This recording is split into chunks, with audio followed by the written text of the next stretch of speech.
Starting cycle.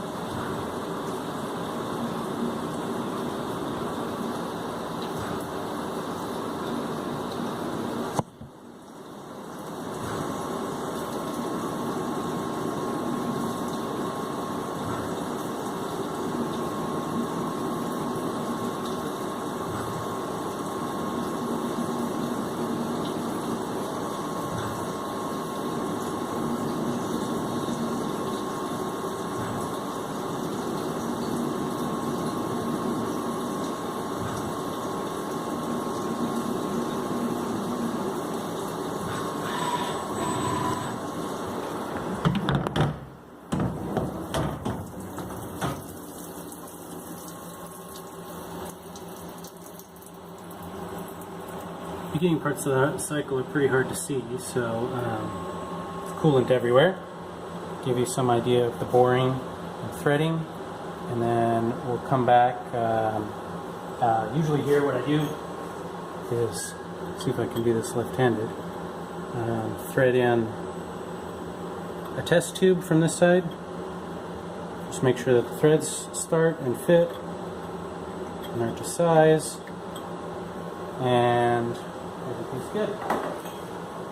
We'll come back for some of the face grooving.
can see that nice ball of chips that builds up from the finishing passes.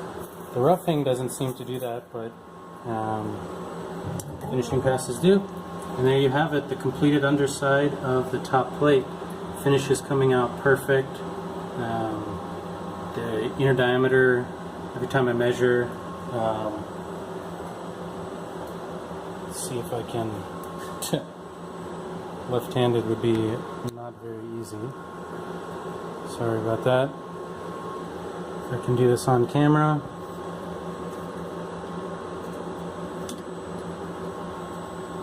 Aha! It'll be close enough. 74 is what we're looking for. And there you have it.